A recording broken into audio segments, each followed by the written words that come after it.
Hello, I'm Jane Moulder. I'm a regular contributor to Tudor Life magazine, where I write articles on music and dance of the 16th century.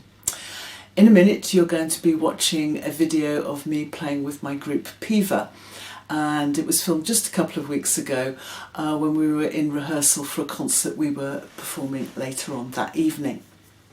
We're going to play two pieces for you. And we're going to be playing them on a great consort of recorders. The two pieces are called the Pavan-Lescacard and the La Roque Galliard, and I'll tell you a little bit about the music and the instruments once you've seen the video.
Well, you've just heard PIVA playing the Pavan-Lescacard and the La Roque Galliard on a great consort of recorders. Now, the reason that we chose those particular pieces for you to listen to today was that there is a faint chance that perhaps Anne may well have known them. The music itself comes down to us from a manuscript book written down by Jean d'Estrées in 1559. Now those dates are well after when both either Henry or Anne were alive.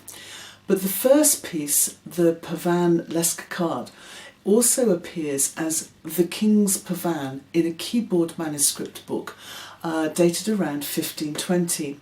And for many years there was an assumption that because it was entitled The King's Pavan, that Henry himself had written it.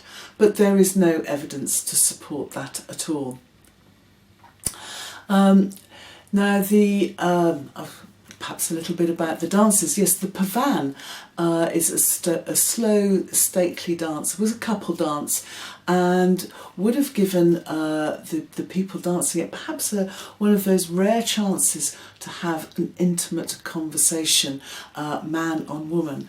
Whereas the Galliard was very much a public show of fancy footwork by the man. It was a dance where the man could be the peacock and the woman would just stand and admire the footwork, I suppose. Now the instruments we're playing, they are recorders. Now I think many people are familiar with the instrument, but perhaps not in the sizes that we play them. There's Eric playing what we call the drain pipe, the great bass recorder. Tony next to him is playing the bass recorder, I'm playing a bassette, and Anne is playing the tenor. On the Galliard we're joined by Jude playing the soprano or descant recorder, the size of instrument that perhaps you may be more familiar with. Now the instruments that we play in PIVA are all based on historical examples, and those recorders are based on surviving instruments that we know were made by the Bassanos. And the Bassanos they were a family of instrument makers who had come across to England from Venice, where they had worked initially for the Doge.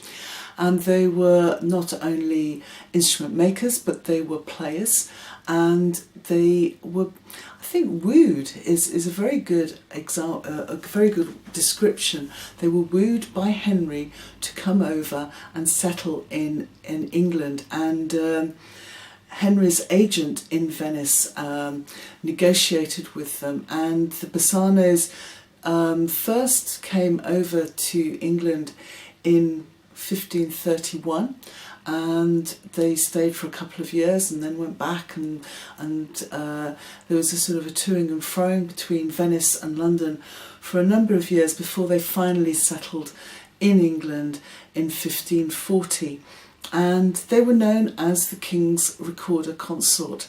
And we do have, as I say, some surviving instruments by the Bassanos, and those instruments that we play are a direct copy of the instruments that perhaps Henry himself would have played. We do know Henry played recorder, and there is a description of it, his playing a recorder as part of his daily routine. And anyway, that was just a little bit of background about the music and the instruments, and continue enjoying your Anne Boleyn day. Bye bye.